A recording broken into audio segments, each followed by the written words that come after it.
Hello, Angie here to talk about hug decks. This is a VR to Patsy's video over at Patsy's Mystical Musings. In her video, she specifically talks about her hug decks in relation to grieving, but I often need a hug, so to say, for many other reasons, existing as this unstable being that I am.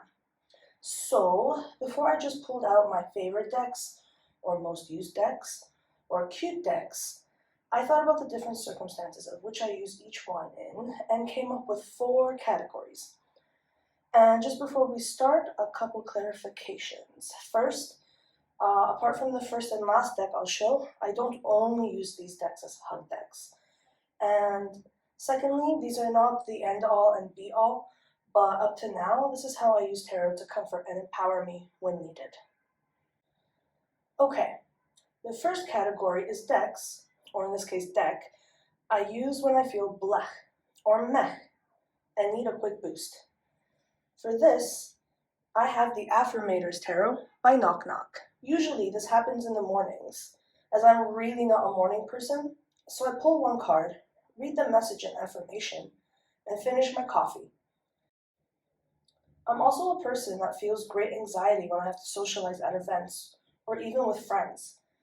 There are times when just facing the general public during a grocery store run can feel too overwhelming for me.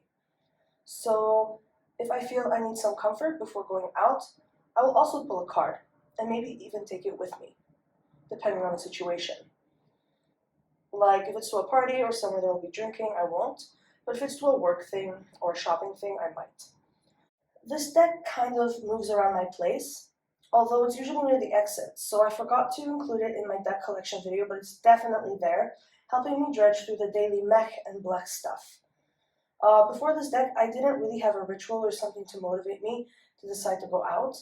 I used and still use music to help bring up the confidence, but with these cards, it is a more conscious decision, and they really have taught me that changing the way I form thoughts can really help my mood and my daily interactions.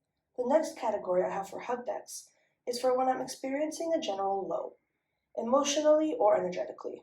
You know, those sad feelings you have sometimes and there really isn't a solid reason to pin them down on.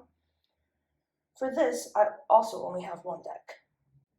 The Dreaming Away Tarot by Rom Choi and Kwon Shina. It's this one because of the way it physically feels. It's soft and textured and slides beautifully. I just love handling it. And this is just half my deck because I'm in the process of re-edging it. It also probably has to do with all the time I spent modifying it. I rebacked, trimmed, and edged it. So much bonding time. The images are beautiful and dreamy, and I'm able to project my feelings into them. I also find these cards easy to read, and their stories unveil themselves effortlessly, which is great when I'm low on energy. The third category is for when I need comfort and a distraction from a specific situation or event. When something happens and it's out of my control and I just need to accept it, it helps me to distract myself or put some energy or thought into something else. For these times, I pull out my Golden Tarot by Cat Black. With these cards, I can do a reading and try to come to terms with what's happened. And if I can't do that immediately, it's okay, because these cards also offer a great distraction. I can look up all the original art from the card or cards in the reading and choose one or two of the original works to research and learn more about. I sometimes also print them so that I can use them in journaling later. The next deck I'm going to talk about, I only received last week. It's one I've wanted for a long time but never got because I felt too intimidated, and then it went out of print. When it came back in the second edition, I still hesitated because there's such a large following behind it, and there's a lot I didn't understand about this deck. Finally, I did get it, and to my great surprise, I've already reached for it to help me through something this week. The Mary L. Tarot might not be what people would consider a hug deck, but something about it made me reach for it when I needed comforting. The art is definitely thought-provoking, but I somehow still see it as warm. I feel like the deck has my best intentions in mind, and that's probably because Mary White organized and balanced it so beautifully.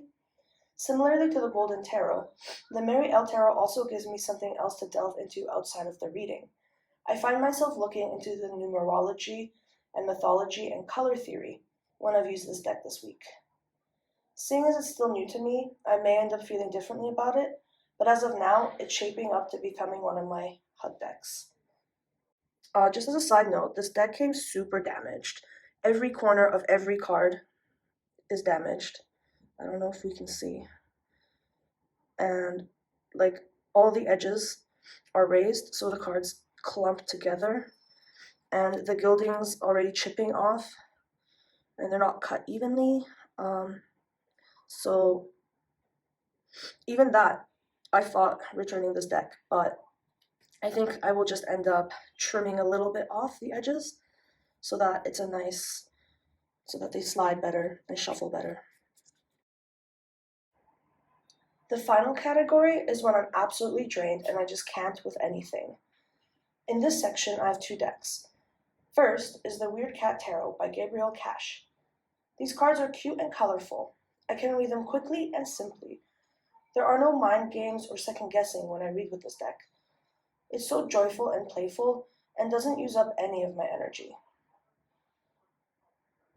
The second deck is the Guardian Angel Tarot cards by Radley Valentine for very similar reasons. However, the colors are more muted and the artwork on them makes me think of being with my family or being surrounded by love, as if the very air or energy around me was giving me a hug. Sometimes I won't even read them, just look through them. But when I do read them, I like the advice given because it's given in such a gentle way, I don't feel pushed to do anything. I can just leave it for a time when I have the energy to deal with it. So these are my hug decks. Thank you for joining me. I've really enjoyed this tag and seeing and hearing about other people's views and what they consider to be hug decks. I will have a link down below to Patsy's original video and to the decks shown here, just in case they might help somebody else. Take care and stay safe. Bye-bye.